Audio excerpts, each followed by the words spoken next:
Relations. My name is Vanessa Santana, and I am the Administrative Services Manager here at SAAGNY. Today we have with us,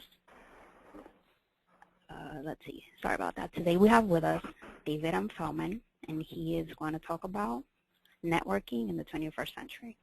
To give you a brief background of David, he is the president of David Fellman and Associates, a sales and marketing consulting firm serving numerous segments of the graphic art and promotional products industries. He is the author of Sell More Printing and Listen to the Dinosaur, which Selling Power magazine listed as one of its 10 best books to read in 2010. His articles on sales, marketing, and management topics have appeared in a variety of industry publications, and he is a popular speaker who has delivered seminars and keynotes at industry events across the United States, Canada, England, Ireland, and Australia. In regards to questions, you may type your questions in the question section of the webinar sidebar. We will be looking at the questions and chat sections, and we'll read the questions posted during any of the slides. But if Dave is not able to address the questions during any one particular slide, we will pick up on the questions left off during any slide towards the end of the presentation. Now, without further ado, welcome, David. Thank you, Vanessa. Welcome, everybody. We're pleased to have you spending a part of your day with us today. And our topic today is networking, which really does mean something different in the 21st century than it did, certainly back in the 18th and 19th century. Late in the 20th century, with the development of the Internet, there were more ways for us to network. We're going to talk about all of that stuff in our 45 or 50 or so minutes today. But let's start with this point. The working part has always been the most important part of networking. I talk with a lot of salespeople, a lot of business owners who tell me that networking is a big part of how they grow their business or how they hope to grow their business. And they tell me about all of the various events that they go to. But they're often not able to tell me about the results they're getting. And I want to make this clear to you. Going to a networking event is not networking. Working a networking event is networking. And I'm hoping that today I can teach you a little bit of what it means to network effectively. But before we go too deep into that, as I mentioned, in the 21st century, there are new forms of networking, all of this social media stuff. And I think it's important that we consider the differences between social media networking, Facebook and Twitter and LinkedIn and various sites and opportunities like that, and more traditional forms of networking. And I suppose the critical question is, the big question is one better than the other? Well, I don't know. I mean, I have my own opinion, and I think you'll know what I feel by the time of we finish our program today. But let's start with the idea that both of these networking opportunities provide you with opportunity. Now, let's start with the understanding, talking about social media, with the understanding that we got Facebook, we got Twitter, we got LinkedIn, and it seems like every day or so I hear about another networking site. I have been told, and I have recently read, that the kids are not on Facebook anymore, which is kind of interesting. It all started out as a thing that kids did, that college kids did. Apparently now the college kids, the younger people, they're bored with Facebook because too many of their grandparents are on it, their parents and their grandparents. And I can tell you this, I have 400 and something Facebook friends, and none of them are really personal friends. Most of them are small business owners in the promotional products or signage or printing fields who seem to be interested in what I might be doing. So we've got these networking sites, and these are probably the three that are the most important to us in the business sense. And it actually may be that only two of them are most important to us in the business sense, Facebook and Twitter. I'm sorry, Facebook and LinkedIn. But we'll talk about that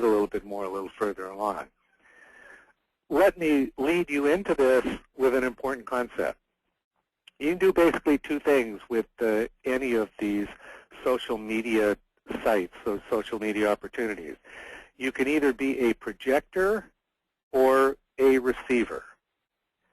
Actually, I shouldn't present that as either or. You can be both a projector and a receiver, but those two things provide different possibilities for us in the business building sense.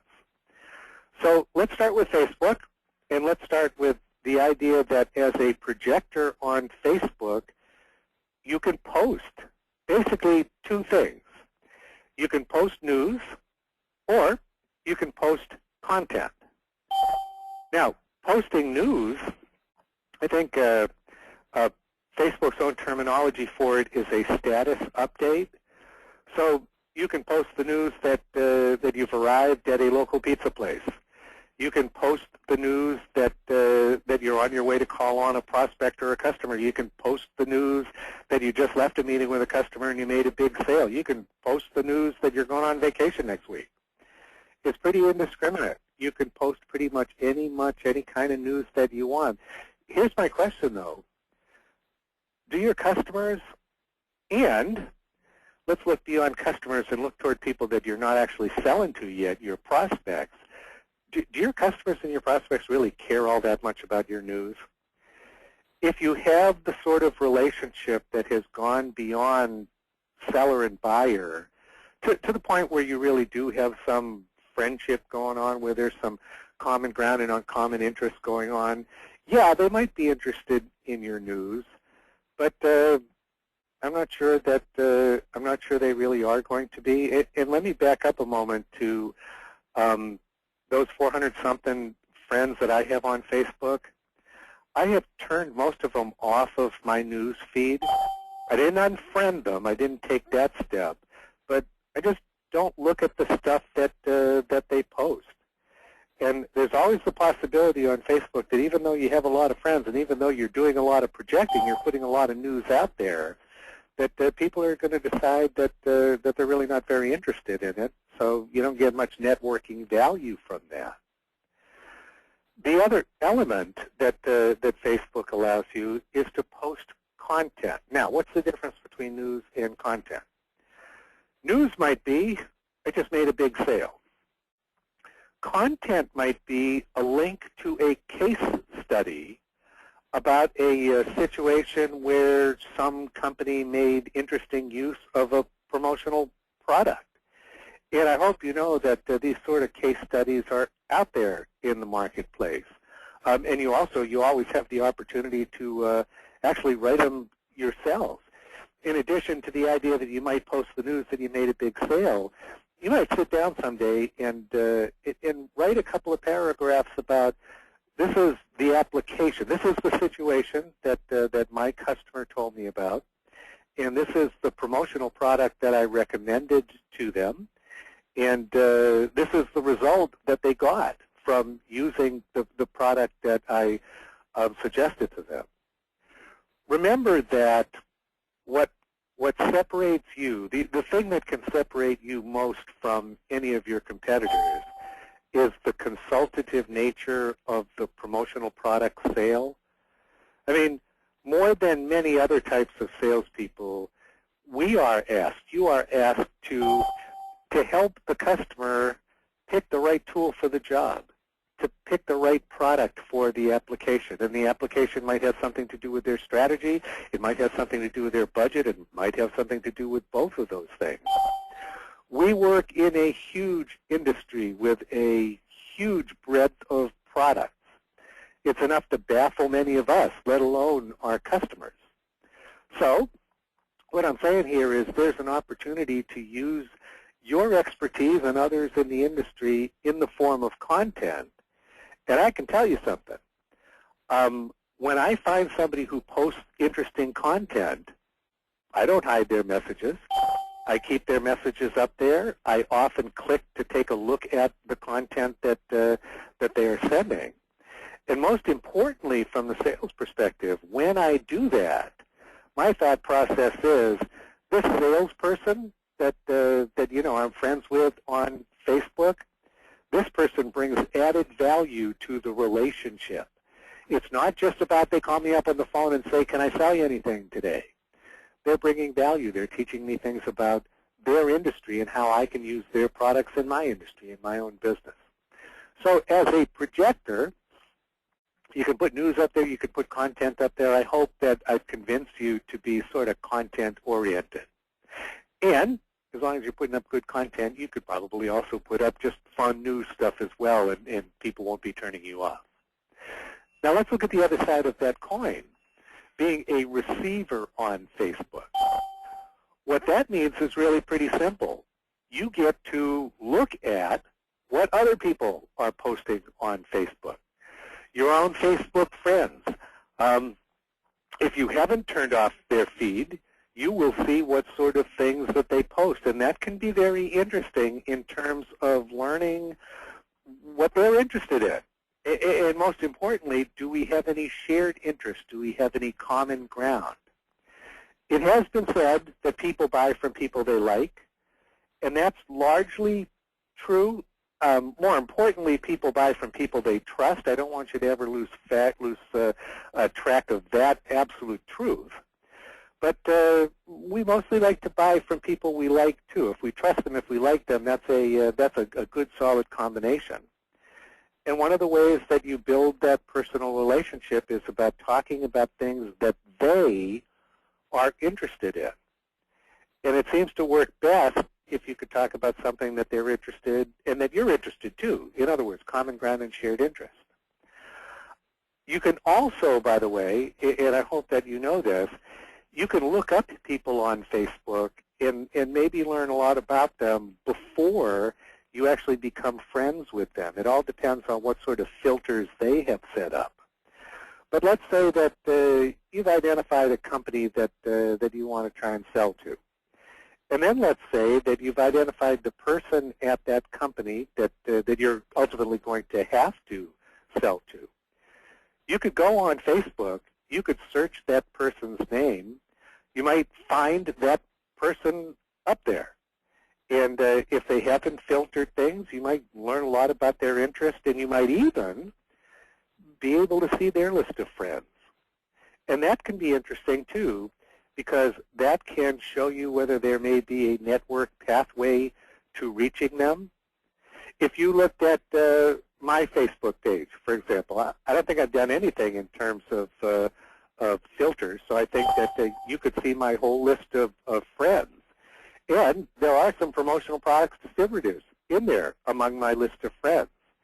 So it's not impossible. I mean, I know there's a lot of you around the country, but it's not impossible that if you looked in my list of friends that you might find somebody that you know. And that gives you a very interesting opportunity. Well, actually, it gives you two possibilities. And I want to make sure that you understand that one of them is definitely a better opportunity than the other. Let's say that you identify, well, I don't know, let's say that you're interested in selling to me and you look me up on Facebook and you find my list of friends and you see that Fred Flintstone is on my list of friends. And Fred Flintstone is also a friend or an acquaintance or a colleague or at the very least somebody you know. You could then write to me, send me a letter, send me an email, or call me on the telephone. And the message could be, hey, we have a mutual acquaintance in Fred Flintstone, and I wonder if you'd be willing to talk to me so I can maybe sell you promotional products in the future. That's one way to go about it, but here's a better way to go about it. You get in touch with Flintstone, is what you do, and you say to Flintstone, hey, I happen to realize, I happen to know, I saw that you are Facebook friends with Dave Fellman. And I was wondering if you have the sort of relationship with him that you might be able to give me a referral. You know, you might be able to drop him a line and say, hey, this promotional product salesperson is going to be calling you, and you know, this is a person I know. This is a person that I think you should talk to. I don't think anyone would question that selling by referral is better than making cold calls. But remember that the right way to follow a network pathway is not to go to the person you're trying to reach and say, hey, we have a mutual acquaintance. It's to go to that mutual acquaintance and see if you can get that person to provide you with not just a referral, but even better still, an introduction, I want you to consider this too. I got a lot of Facebook friends. I got a lot of people I've worked with in the industry, but they're not necessarily the kind of people that I like and trust. And the fact that you're friends with Fred Flintstone, I mean, if I don't like Fred Flintstone, then I probably don't like you all that much, right? It's important to do a little bit of research and to ask Flintstone whether he does have the kind of relationship that might ultimately benefit you.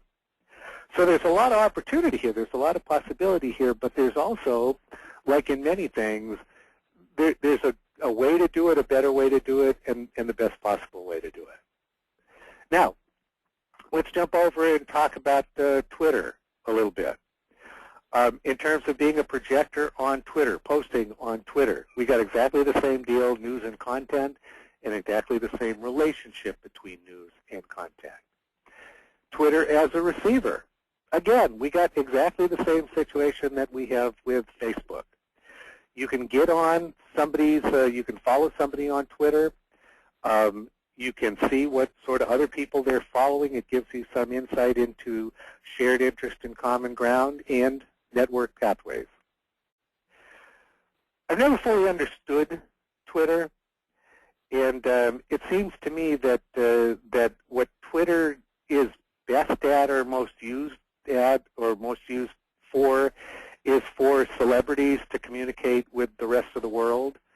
I guess I'm not 100% convinced that that this is a platform that has a lot of possibility, a lot of opportunity for a promotional product salesperson. Having said that, though, I know a few who swear by it.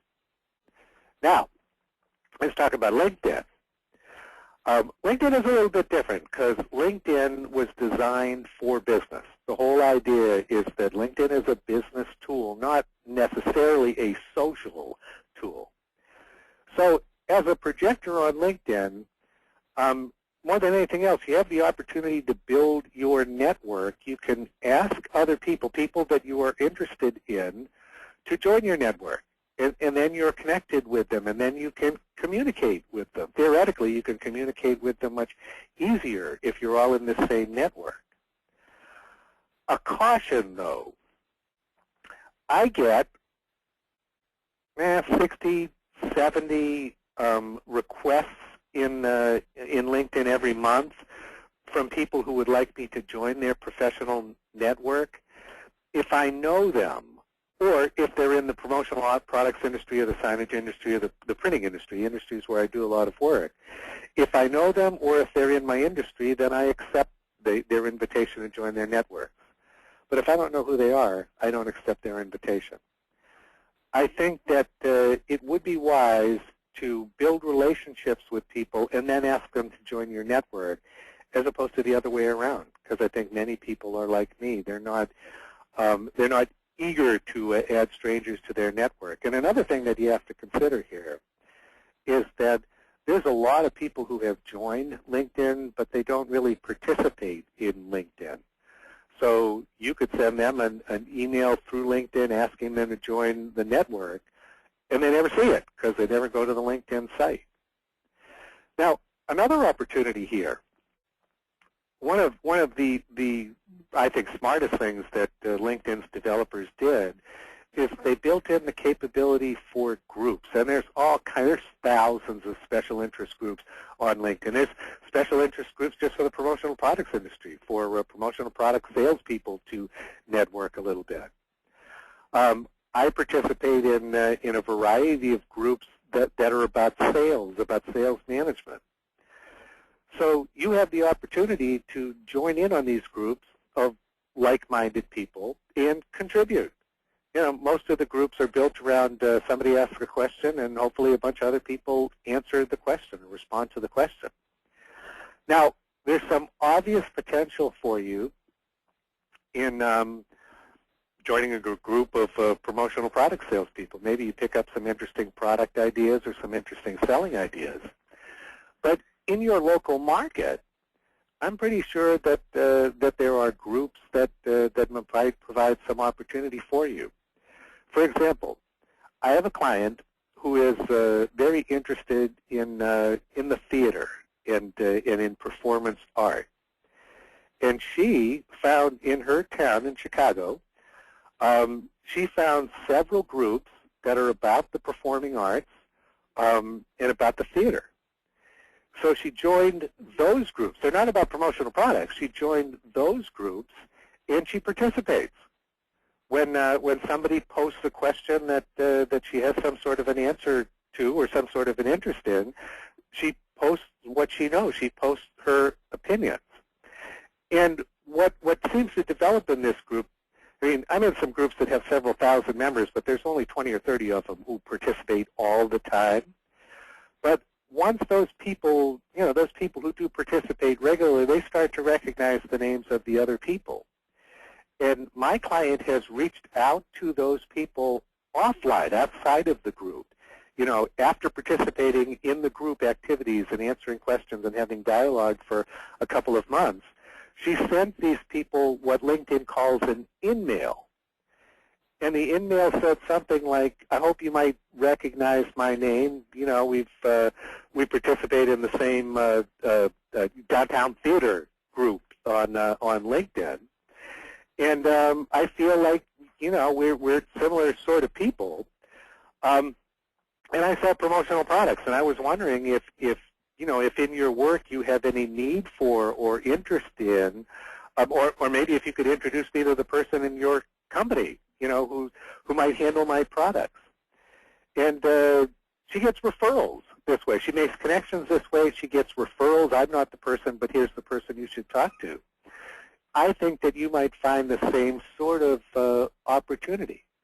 And I'm not saying it's the kind of thing that you probably want to be doing during the middle part of your workday, but if you're the sort of person that gets up early in the morning to get started, if you're the sort of person that spends a little time in the office in the evening, this is the sort of thing that I think you might explore. Now, LinkedIn as a receiver. Again, just like with Twitter and Facebook, we have the same opportunity to look people up and maybe learn something about their interest and find some shared interest and find some common ground. But LinkedIn and its search process lets you do some other things that you really don't get with Facebook. For example, you can go to LinkedIn and you can do a search on a company name. Let's say, for the sake of discussion, that you've decided to put Flintstone Industries on your prospect list. You can go to LinkedIn, you can do a search on Flintstone Industries, and anybody who's connected to Flintstone Industries is going to come up on the search, and that may even include employees of Flintstone Industries. And it may even include the employees and their titles, and it may be that all you have to do to find out who's the marketing manager at Flintstone Industries is do a search on the company on LinkedIn. And again, we have the opportunity to hopefully maybe find some network pathways. Again, there are filtering issues, but if you learn that Fred Flintstone is the marketing manager at Flintstone Industries, and you click on his page, you find your way to his page, you may very well be able to look and see all the people that are in Flintstone's professional network. So it's all about research. Actually, I guess that's what I'm saying. This is, social media provides us with a huge research network opportunity. Dave, now, sorry to interrupt you. I have a question here from, let's see, it says, I'm trying to look for the answer, but the question is, are you familiar with commonsku? It's similar to LinkedIn, but just for the promotional products industry, and they gave the link, www.commonsku.com. It would be, it just says it would be, but pretty much it would be good to talk about it if you are familiar with the social media avenue. Oh, that was Megan. Sorry about that. Mm-hmm. Okay. Well, I am not familiar with it, but hopefully everybody heard that and will take a look. It's commonsku, COMMONSKU. Yes.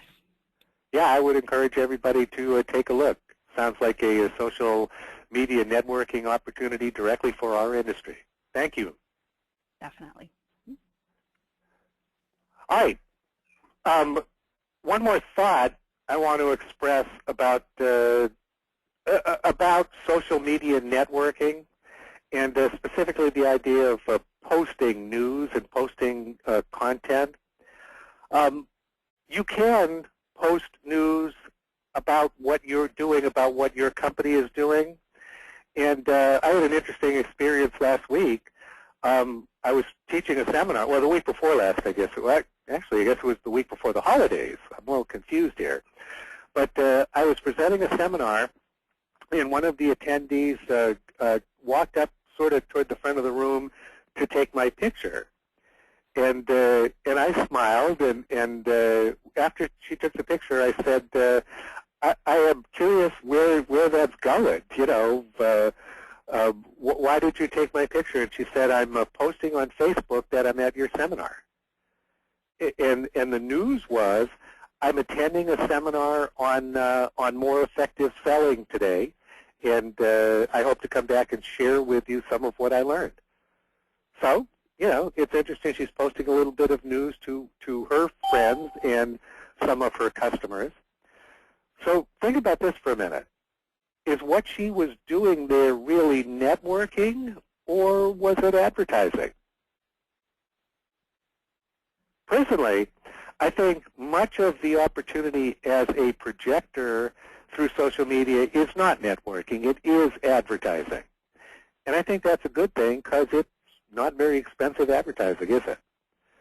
So as a projector, let's just understand what we're really doing and take advantage of the opportunities that are there. There's a lot to be said for the advertising opportunity that Facebook and Twitter and LinkedIn too provide you with. All right. Having said all of that, I have a slide that says, are we missing anything? And obviously we've been missing the SKU. So I hope that you will visit and see what that's all about. Now, let's talk about traditional networking. Let's talk about going to the Chamber of Commerce meetings. Let's talk about BNI, LATIP, other associations, organizations like that. Let's talk about the third level of value, which I'll explain in greater detail in just a moment. Let's talk about whether you should use your family and friends in your networking efforts, and we'll talk about what I refer to as opportunistic networking. First thing, Chamber of Commerce. Most local chambers of commerce do all kinds of things. They provide all kinds of networking opportunities ranging from business meetings to social events to business after dark to chamber mixers to that sort of thing. There are opportunities for you to go to these things, to participate in these things, and to meet people that you might want to sell to, that you might be able to sell to someday. Again, though, I want to stress the idea that the most important part, the critical part of the word networking is the working part of it. Going to a chamber meeting is not really networking. Going to work the room is. And I believe that if you're going to go to these sort of things, that you should set goals and have measurable objectives. For example, if I was going to go to a Chamber of Commerce mixer in the evening, I would probably, before I even went, I would probably ask the chamber people, the organizer people, how many people typically show up at these things? For the sake of discussion, let's say they tell you, yeah, we get 70, 80 people at most of our events. Then I would set a goal of an immediate goal, a short-term goal of getting to talk to 20 people and leaving there with contact information for 20 people, not just chatting with them, but finding 20 people that seem interesting and maybe leaving with their business cards. And I might set a longer-term goal of getting an actual meeting with 5 of those 20 people and actually selling something to 2 of those people. I hope you see that you don't come home from that meeting knowing that you met all of your objectives, but I hope you also see that between the short-term objectives and the things that might come to fruition in the next couple weeks, like getting some actual meetings with people, to the things that may take a couple of months, like getting some actual business from people. All of this stuff is measurable. Set your goals, measure them, Because if you are attaining your goals, you should probably keep going to the Chamber of Commerce events. But what if you're not? What if you're not getting any actual value of the Chamber of Commerce events? Then you probably want to stop doing it. I believe in a plan for everything, a plan that includes goals and measurable objectives. And I also want to tell you that specifically in terms of the Chamber of Commerce, there's a difference between participation and involvement. There's a difference between just going to the events and working the room and really getting involved with the chamber itself. Here's an observation.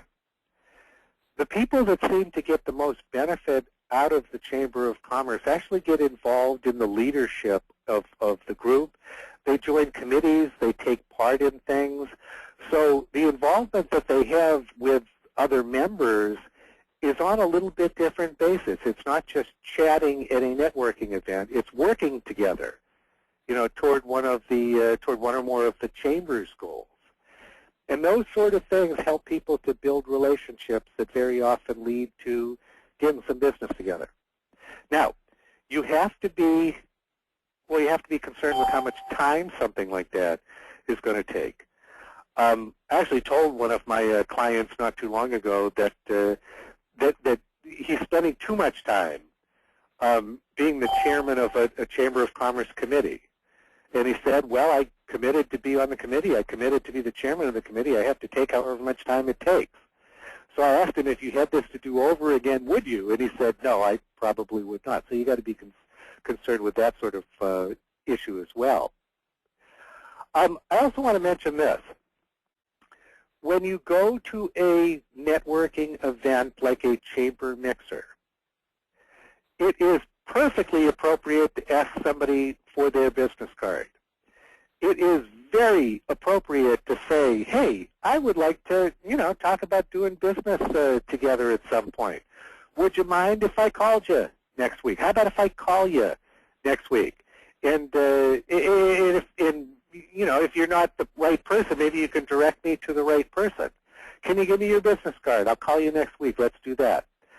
If I'm going to a chamber event, I don't want you taking up 20 minutes of my time trying to sell me promotional products. I really don't. That's not the sort of thing that is going to build a warm and fuzzy relationship between us.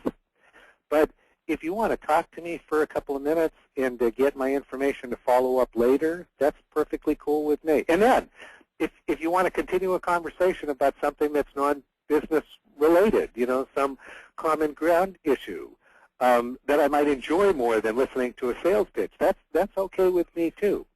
So please understand this. Working the room doesn't mean selling your head off. Working the room means setting some goals and coming back with some contact information to follow up on. By the way, make sure you bring plenty of your own business cards when you go to these things. And by the way, it might be a good idea to bring some product to give out. Now, let's talk about BNI. Let's talk about associations like that. BNI is both of these, BNI and LATIP, are franchises. And the basic idea is that a guy in your area, a person in your area, buys the franchise to run BNI or LATIP groups in your area. And most of the people who've been successful as franchisees, they get a lot of groups going. I mean, I know a guy that runs 27 BNI groups. So he's gaining dues and membership fees from approximately 20 to 25 people in each one of those groups. That's how those guys make money. And for the most part, they limit participation in the group to one person from any individual industry segment, which is good for you because you don't want to find yourself in a BNI group, for example, with 5 other promotional product salespeople. Interestingly, most people don't get much value from being in groups like this. They go to the meetings, and most of them usually get some business, some small amount of business from other group members. But they never succeed at getting to the second level, which is really where the opportunity is here. I mean, BNI was founded with the idea, and their motto even, is givers gain. the whole idea behind these things is not that you sell to other people in the group, it's that you share leads with other people in the group. And taking that a step further, what they really want is for you to introduce other people in the group to your customers. And theoretically, they will do the same thing for you. In return, they will introduce you to their customers. Here's the problem with that. I've been to quite a few BNI groups over the years. I've gone with my clients. I've actually spoken in front of some of those groups. And the thing that I usually find is if there's 25 people in the group at the meeting and I get to talk to them a little bit and sort of size them up, it's very rare that that I find more than 1 or 2 or maybe 3 people in a group like that that I would trust within 10 feet of any of my customers. Think about this for a second. This is all about sharing referrals. If you refer me to one of your customers and I'm a jerk, I make you look bad, right? So I'm not sharing my customers with people that I don't feel will represent me well. But again, let me repeat that when I do go to these meetings, I usually do find 1 or 2 or maybe 3 people that I feel comfortable with their ethics. I feel comfortable with their honesty. I feel comfortable with their communication skills. I feel comfortable with their selling talent and the way they go about selling. I would be happy enough if I were you, if I joined the BNI group and I found 2 or 3 people in that group that I could work with, and I would refer those people to some of my customers and provide some introductions, and I would do that in the expectation that that they would do the same, that they would reciprocate with me. So what we're really talking about here is the possibility for a referral network, a referral machine. Again, I want you to go into this with a plan. I want you to go into this with goals and measurable objectives, because if it's working, we want to do more of it. And if it's not working, we want to stop doing it, or at least give some thought to why it's not working and see if there's some way that, that we can make it work a little bit better. If you're going to join these groups, you want to get yourself to the second level. That's the message for this part of my program. And now let's talk about the third level, but this is a little bit different. I have long believed that every single one of your current customers provides you with 3 levels of value, 3 distinct levels of value. And they are, number 1, the level of the first level of value, what they're buying from you now. The second level of value, what they could be buying from you. And the third level of value, the value of influence. And here again, we're talking about referrals. Before I get to referrals, though, let me tell you that what's important about the first level of value is that you protect it, that you protect the relationship, the value of what they're already buying from you. And that really means 2 things. Thing number 1, it means customer service. And thing number 2, it means customer contact. It means staying in touch with your customers on an appropriate basis. The second level of value, what they could be buying from you, what's important about that is that you maximize it.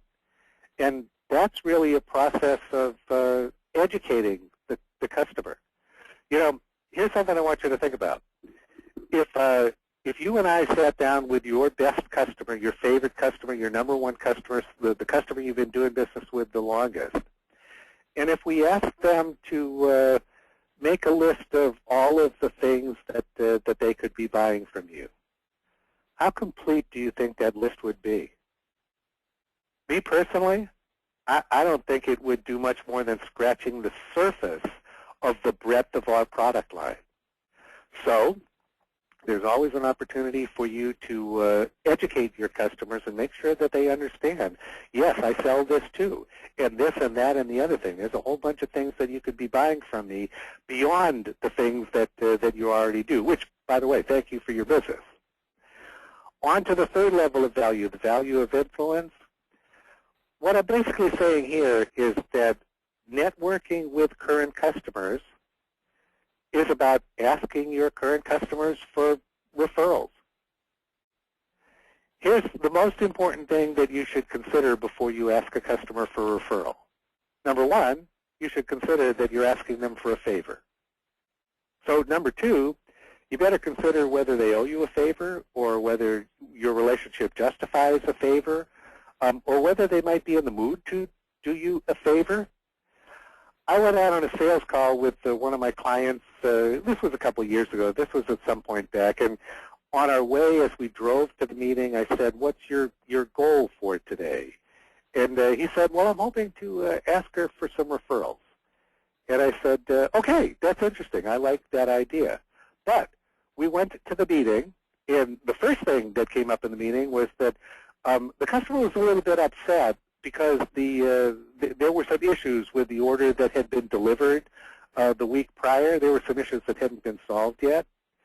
And in addition to that, the customer seemed a little bit frazzled. She was having one of those days. So it was a combination of she was having one of those days and she wasn't all that happy with my client in the first place.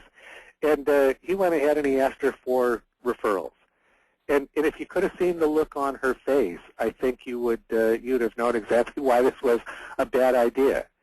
And she didn't quite vocalize it, but when we get back out to the car, I told him, I said, if you could have read her mind, I think she was thinking, I can't believe that you're asking me for a referral right now. I'm not in the mood for this. I don't even like you right now. And you've made a pretty serious strategic mistake here.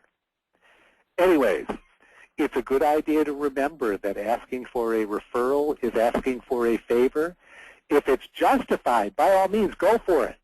I'm not trying to talk you out of pursuing the third level of value. I'm just telling you that there's a right time for just about everything. Now, let's consider your family and friends, and let's consider, would you ask your family and or your friends to buy from you in the first place? And then does it cross a line of some sort to ask them for referrals and introductions? A quick story.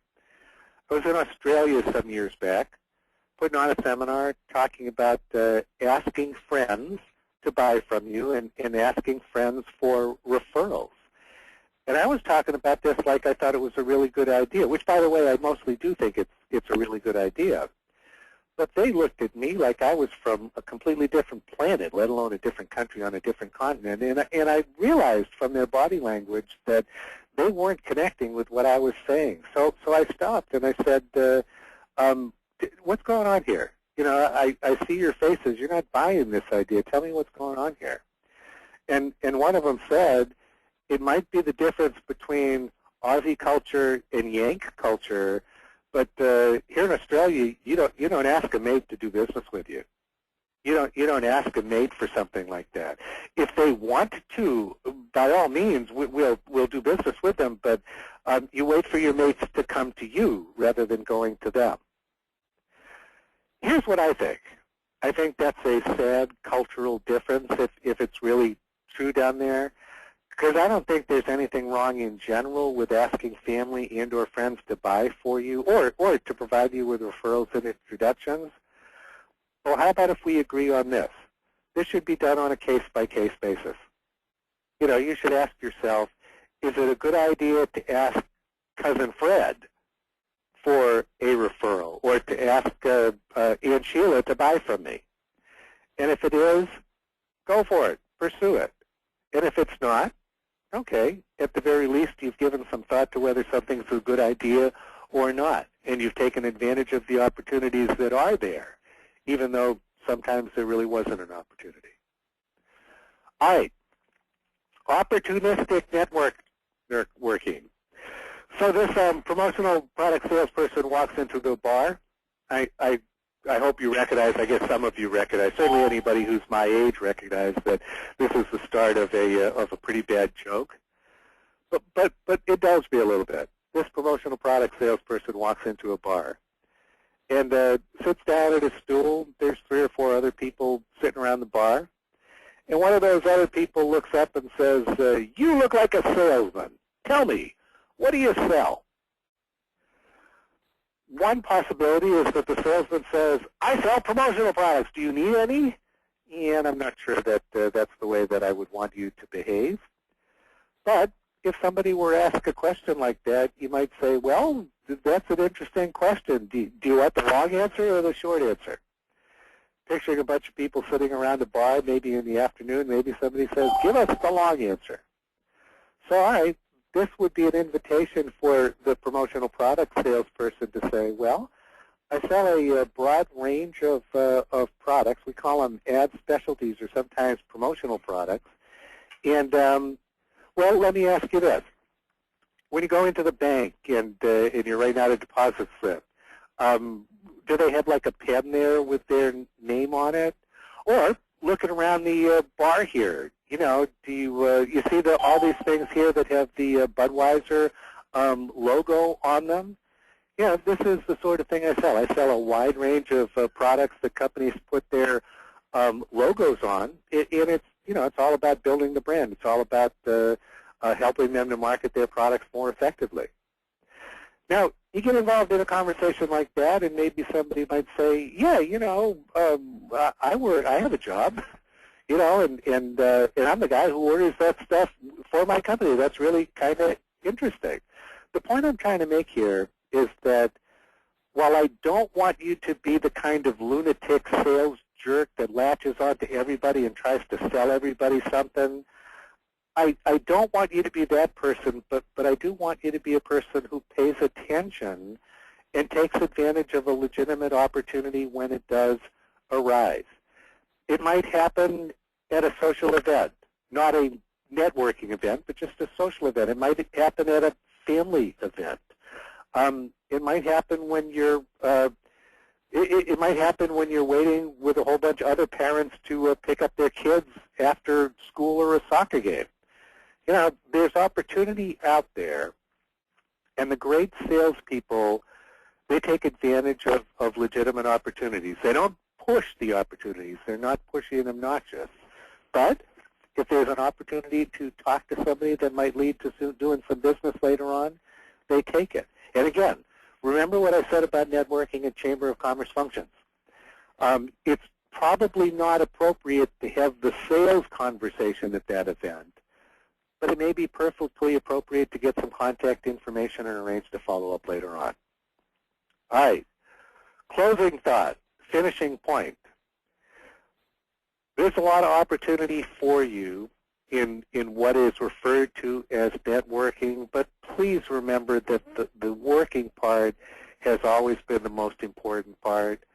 I hope that you realize that I've been talking today about proactivity, about getting out there in the marketplace, about talking to people, about working the social media to see what it might be able to do for you. And I hope that you will feel that the time that we spent so far this afternoon today has been worth doing. Now, if you have questions, this would be a good time to type them in. Definitely. Thank you, David. We have one question that was asked. It was on the networking sites, and it's said by Donna. As stated, Facebook is out of favor and is now surpassed by Instagram. Can you speak of Instagram and other social media platforms in relation to product development, not sales exactly? Mm-hmm. In relation to product development, I'm not 100% sure what that means. Donna, if you would like to expand a bit more on what you meant by that question, definitely we would like to see, please. Let's see. But in the meantime, if there are any more questions, definitely. And as we're waiting, you know, any social media, I hope I made the point that whether it's Facebook or Instagram or Tumblr or another, we still have the same capabilities as a projector and a receiver, and we still have the same opportunities but the same limitations. Definitely. Thank you, Dave. Let's see. I have another question here, and it's going to be by Gary, and it says, there seems to be an indication that Facebook and other social media sites will soon be changing businesses to post or use the site true or false. I think that might have been a typo that they will soon be charging businesses to post. I don't know. I have heard that too. It makes perfect sense to me, because why should Facebook let you advertise for free when they're in business to make money? So if that does come to pass, if the only way you can post is by paying, then you got to evaluate whether the cost whether the cost and gain balance, whether you're likely to get a return on your investment. Thank you, Dave. Let's see. Michael asks, do you see any advantage of upgrading and paying for LinkedIn? Yes, I do. And it's mostly around the issue of being able to send an email to somebody who's not in your professional, who hasn't agreed to be in your professional network. You can get a little bit more data by upgrading. You have access to other features, and well, let me express it this way. I have 2 or 3 clients who are very strong believers in the power of LinkedIn, and they feel like they're getting an extremely good return on their investment by upgrading to, I think it's the LinkedIn Pro level. I'm not 100% sure if that's the level, but yes, I do think that for an active salesperson, upgrading is a good idea. But then you pay attention to whether you're getting value from it. You're getting value from the money you spend. If you are, you continue. If not, then you downgrade, or whenever the upgrade comes up for renewal, you don't do it again. Thank you, Dave. Let's see, we have Donna expanded on her previous question. She said, I'm more interested in networking, exchanging ideas, and learning in the product development field versus sales. Do you have any specific recommendations? LinkedIn groups. See if there are groups of people who are also interested in product development. So you go to LinkedIn and you go to the groups part and you do a search to see what kind of groups there are. Search on product development and see what you find. Thank you, Dave. Joel, he asked, I would like to see if someone is able to point me in the right direction for reaching folks in government for promo product sales. For reaching folks in government. Well, again, I might point you to LinkedIn and the groups function to see if there's any sort of government purchasing group. When I hear somebody say government, and I think there's 3 categories. I think there's the federal government, there's the state government, and there's the local government. So I'm never sure which one a person might be most interested in. LinkedIn is a possibility, though, and I suppose that the government is a category that does a pretty good job, especially local government seems to do a pretty good job of having staff directories. I know that I can go to my town's website and do a search on the staff directory for various departments. So I might say which departments in government, in the local government, are most likely to have promotional products needs, and I can probably identify the manager or supervisor in that department. Thank you, Dave. Gary asked, should a person in our industry develop a blog, or do you believe other media has better value? I like the idea of blogging. Blogging is content, right? I drew the distinction between news and content. And a blog gives you the opportunity to do things like telling stories about how some of your customers, how other customers are using your products in their businesses and being successful with it. Now, you can set up a blog on one of the blogging sites, and for the life of me now, I can't remember the name of the one that I use. But there's a whole bunch of free blog hosting sites, and then you can post a link to your blog on Facebook, Twitter, any of the medium, you could say, and I see a lot of these. I've just posted my new blog entry. Click here to check it out.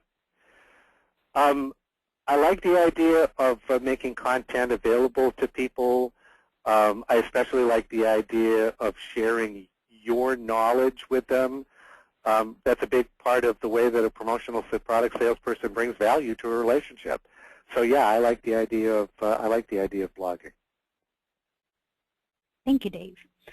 Donna asks, what's the general rule regarding percentage of content to keep followers interested in social media? 80% non-work related, 20% work related? Is there a general rule?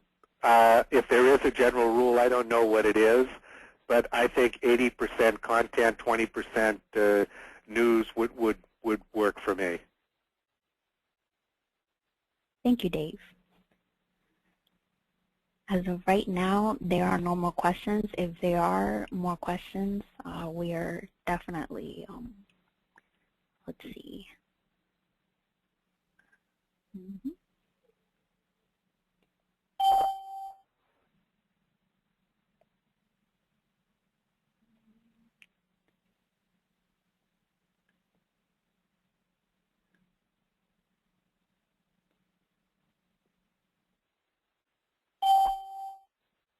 Is that going to be it then, Vanessa? It looks like there are no more questions, Dave. Thank you so much for this presentation. I do have a question. Will the attendees be able to contact you if they have any questions in regards to any slide on the presentation? Do you want this webinar will be made available through a recording. So if you want in an email to let them know that they can contact you, or is any information that you would like to say to them in regards to after right now? Well, my email address is dmf@davefellman.com. It's like Delta Mike Foxtrot DMF at DAVEFELLMAN.com. And yeah, by all means, send me an email. Ask me a question. And I will warn you, though, anybody who does send me an email in my response and answering your question, I'm also going to send you a link to where you can buy my book. Fair enough? Definitely. Well, thank you so much, Dave. And I've got responses from Donna's, and well, Donna Lupinto and Donna Cahan saying thank you, and definitely we hope they enjoyed this very information-packed and helpful webinar. So, all right, I look forward to doing it again. All righty. Thank you, everyone. Thank you, Dave. Bye now. Bye-bye.